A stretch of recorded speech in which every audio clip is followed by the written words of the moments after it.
Hey boys and girls, so today we're working on comparing fractions. For this first video, we're going to be looking at fractions where the numerators are the same but the denominators are different. So our first step is to draw them out. I already did that first step. Okay, the second step is to color in each fraction. So I'm going to color in 3/4. And then my next step is to color in my second fraction, which is 3/6. So I'll color in 1, 2, 3.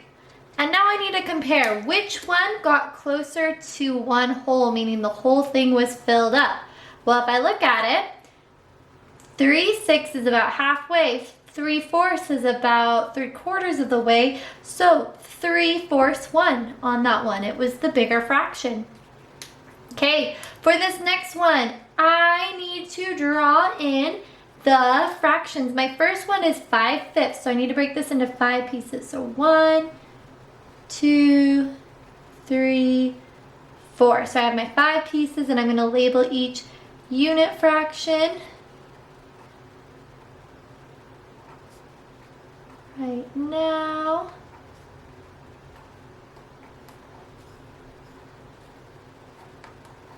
Okay, and then my next step, I'm going to draw this one too real fast. So it's 5/6, so I need to break it into 6 pieces.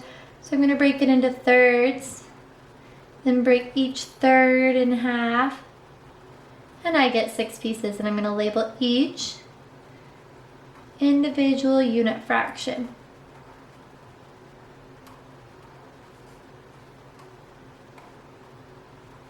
Okay. Now I can start coloring them in. The first one I had 5/5, so I need to color in 5. 1, 2, 3, 4, 5. On my next one I had 5/6, so I color in 1, 2, 3, 4, 5. Well, if I look, this first one filled it up all the way. This next one filled it up almost all the way. So since 5/5 filled it up all the way, it would be the greater fraction. Okay, for this next one, I don't even have my fraction bars drawn. So I need to draw my fraction bars first. And I'm going to switch out my pen. When you draw these, you want to try to make sure to keep them about the same size, both of your fraction bars. So I'm going to follow the same idea, following right underneath. Okay. So my first one is 2/3, so I break it into 3 pieces and label those unit fractions. My next one I break into 6 pieces, so I'm going to break it into thirds and then break each one of those in half, and I label my unit fractions.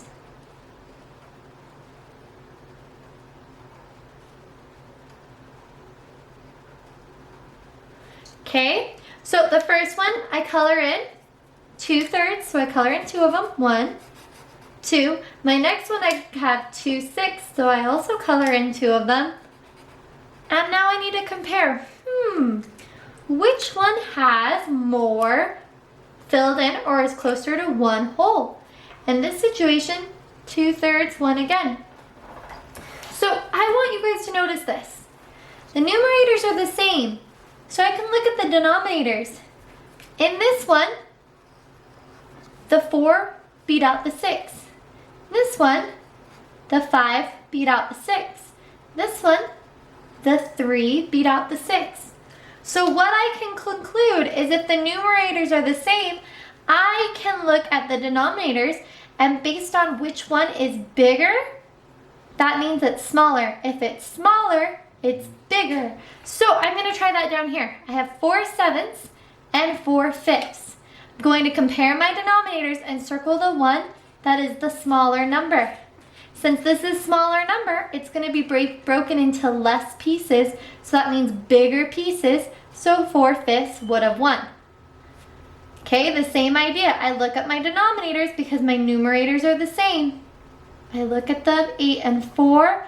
Well, 4 is the smaller one, so that means this one, 3/4, would have been the bigger fraction. Once again with this, I'm comparing, since they are the same numerators, I look at the denominators and look to see which one is the smaller one. 7 was smaller, so in the end, 1/7 would be the bigger fraction. This works because if you look up here, normally 6 is bigger than 3.